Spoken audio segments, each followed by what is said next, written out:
This can save your marriage. This can save your life. By Sergio de Soto, the official blog. Sergio de Soto. I almost lost everything that mattered to me before I learned the difference between 4 words. My marriage was not over, but it was no longer hidden from me that it could be. My household had been adjusting its breathing to my moods for years, and I had been the last one in the room to notice. What turned it was not willpower and not a new technique. It was a paradigm I was given and a relocation I had been refusing without knowing I was refusing it.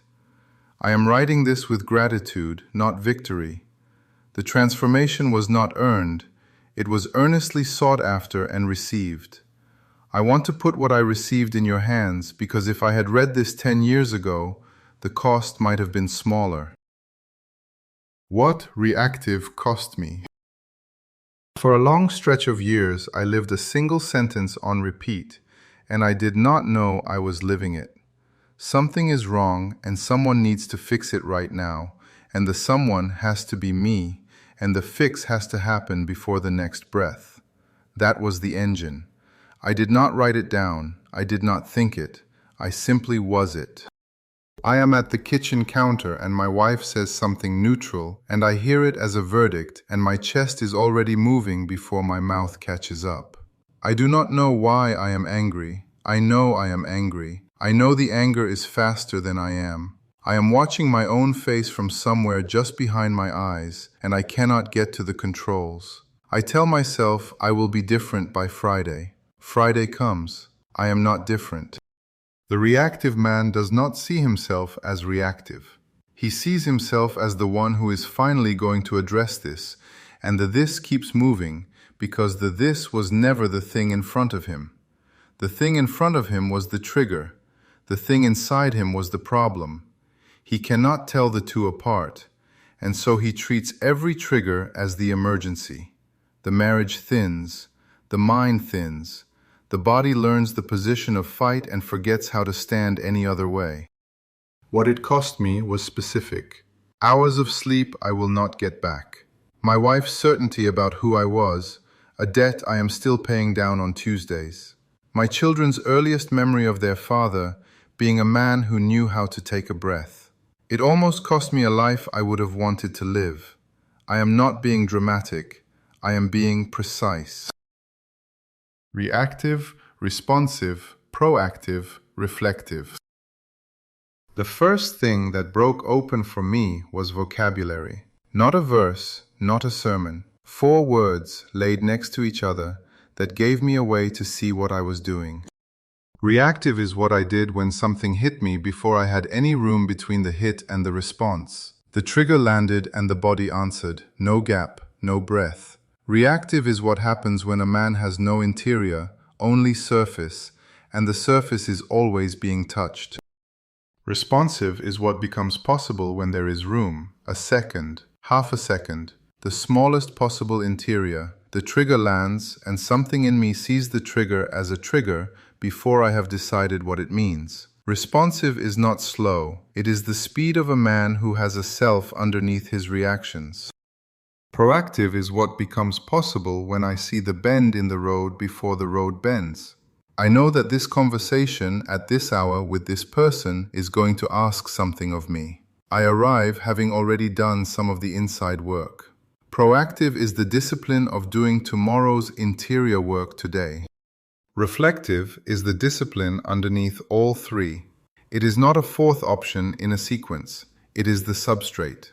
Reflection is the practice of sitting with what just happened, with what is about to happen, with what is shaping who I am becoming. Without reflection, responsive is just a slower reaction. Reflection is the room where the other 3 are forged. Pirkei Avot names the wise man this way. Eizehu chacham, haro'eh et hanolad. Who is wise? The one who sees what is being born. The reactive man sees what is in front of him. The wise man sees what is being born from the choice in front of him. Every yes births a no somewhere else.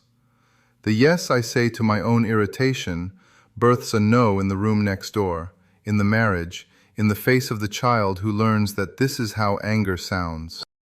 That is the gift the 4 words gave me. They let me see what was being born. This is not a theory, it is a tool. Pick the word, name the moment, catch the breath that lives between reactive and responsive, and you have begun. Where I was sourcing my validation. For a while, I thought the 4 words were the answer. They were not the answer. They were the diagnostic that pointed me toward the answer. The reactive pattern was a symptom. The disease was where I was sourcing my worth. I had been pulling it every day from places that were never built to carry it. From my wife's face when I came in the door. From the way a meeting ended. From whether a client said yes. From the next thing that would arrive and tell me I was enough. A reactive man is, underneath, a man whose worth lives in other people's hands. He cannot stop reacting because every face he sees is the validator. Every result is the verdict. What Hashem did, slowly, was take the weight off. Not by adding a new discipline, by holding what no face was ever built to hold. The relocation of validation was not a posture I achieved. It was a load that was lifted. I noticed the lift first as something missing. A room I would have torched a year before now sat under my feet without combusting. I was less afraid of my wife's face because her face was no longer the source of my standing. She got to be her, finally, not my mirror. The disease was the weight on me, not the weakness in me.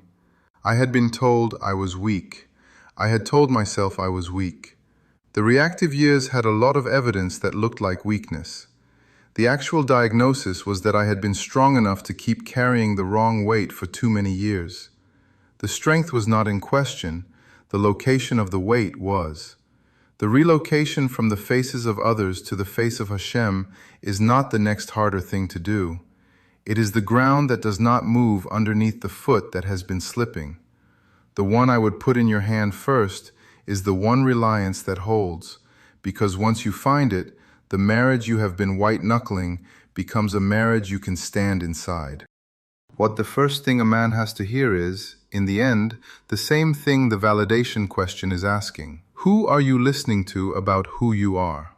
When the voices are scattered across faces and rooms and results, the man is scattered.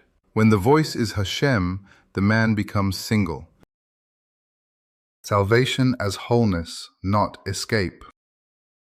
I prayed the prayer when I was young. Most of you reading this did too.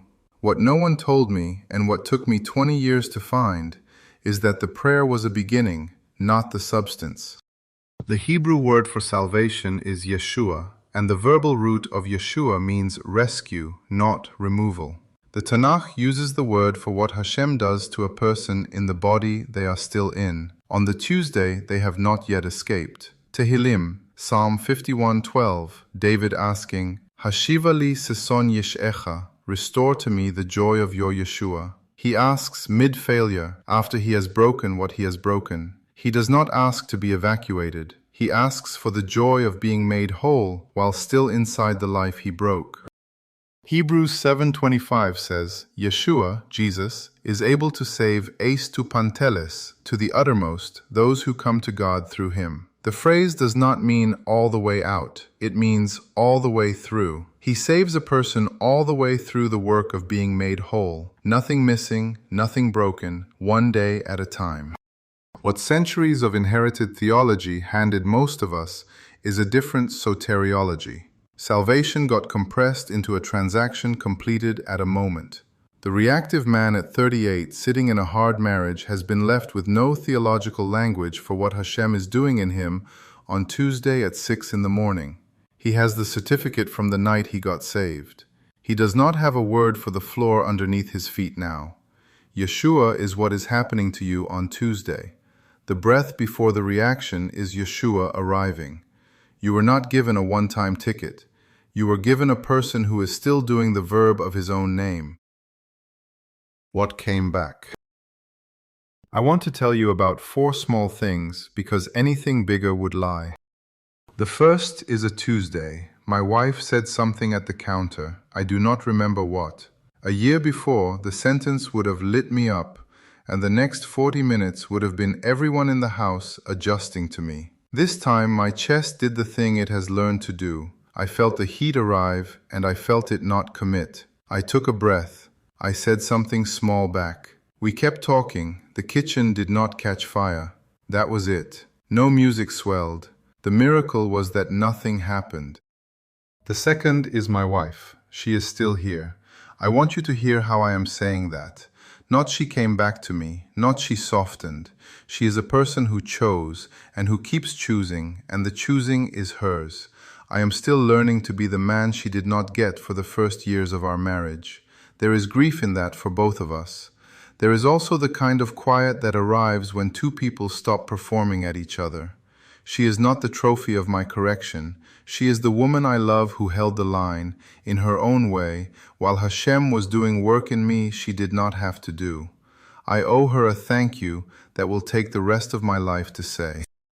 The third is a sentence I had to share. What I learned, when I finally grew up enough to learn it, is that the criticism I had been reacting to was really anxiety on her part. She was not attacking me. She was carrying something she did not yet have language for, and she said it with the only words she could find in the moment. Deflecting it and making it personal was a very poor and immature decision on my part. The maturity, when it finally grew in me, was to take what she was saying and hear it, try to understand it, take it to Hashem, ponder it before I started reacting. That single discipline has changed my life. The fourth is a moment of failure. A few months ago, I reacted in a way I would have called repaired territory the week before. I felt the old shape come back. I went quiet. I went outside. I sat with it. The thing the paradigm gave me was not a finish line. It gave me a floor. The floor held me even when I tripped on it. The relocation is not a state achieved. It is a place to stand, and the standing is allowed to be imperfect. That is the gift. The floor is the gift. The simple paradigm. Reflective, responsive, proactive, made whole, validated by Hashem. The order matters. Reflection is the room. Responsive is the breath. Proactive is the foresight. Whole is the floor. Validated by Hashem is the ground the floor rests on. A man who reflects can respond. A man who responds can become proactive. A man who is being made whole can do all three from a floor that does not move, because the floor is not made of the faces of other people. It is made of the one who held what no face was built to hold. The Torah does not give the husband authority. It gives him covenant. Eshet beritecha, the wife of your covenant, is the phrase the prophet Malachi uses when he warns the men who have grown careless with the woman Hashem witnessed them bind themselves to. Malachi 2:14. The husband is asked to protect and to lead, but the leading is not commanding. The Torah gives the newly married man a full year exempt from war, so that he can v'simach et ishto, gladden his wife. Deuteronomy 24:5. His first leadership obligation is her joy. I have written elsewhere about submission as the Hebrew scriptures actually teach it, and I will not relitigate that ground here. What this piece asks of the husband is patience and understanding, the slow practice of being the one who is most reflective, most responsive, most proactive, most whole, because he was given the covenant first to bind. Both partners are ezer kenegdo, helper corresponding to each other, Genesis 2:18. Neither spouse is the source of the other's wholeness. Both are called to self-reflection, both to service, neither to selfishness. If the marriage is asking either of you to make the other the source of your validation, the marriage is not the problem. It is the place where the problem is being revealed, so that both of you can take it to Hashem, who is the only floor large enough to hold what no face was built to hold. If you are married, here is one thing I will ask, gently, as a gift and not a close. Read this piece aloud with your spouse, slowly, sometime this week. After you read it, name to each other which of the four words, reactive, responsive, proactive, reflective, is the one you most need to grow into. Not the one you want the other person to grow into, the one you most need. Then pray, together or in your own quiet, for the relocation this article is really about. You are allowed to ask for the joy of His Yeshua restored right where you both are. Selah. Where in your life are you sourcing validation from a room, a person, or a result that was never built to carry it? When you go reactive, what is the thought 1 second before the reaction that you have not yet learned to catch? If Yeshua means being made whole and not being taken away, what part of your life is Hashem trying to make whole that you keep trying to escape? For couples reading this together, which of the four words is the one you each most need to grow into, and what would it cost you to say it out loud to each other tonight? What is one breath you could take today before your next response? May the shalom of our Abba guard your study and your wrestling. Shalom v'shalva. Your brother in the way, Sergio.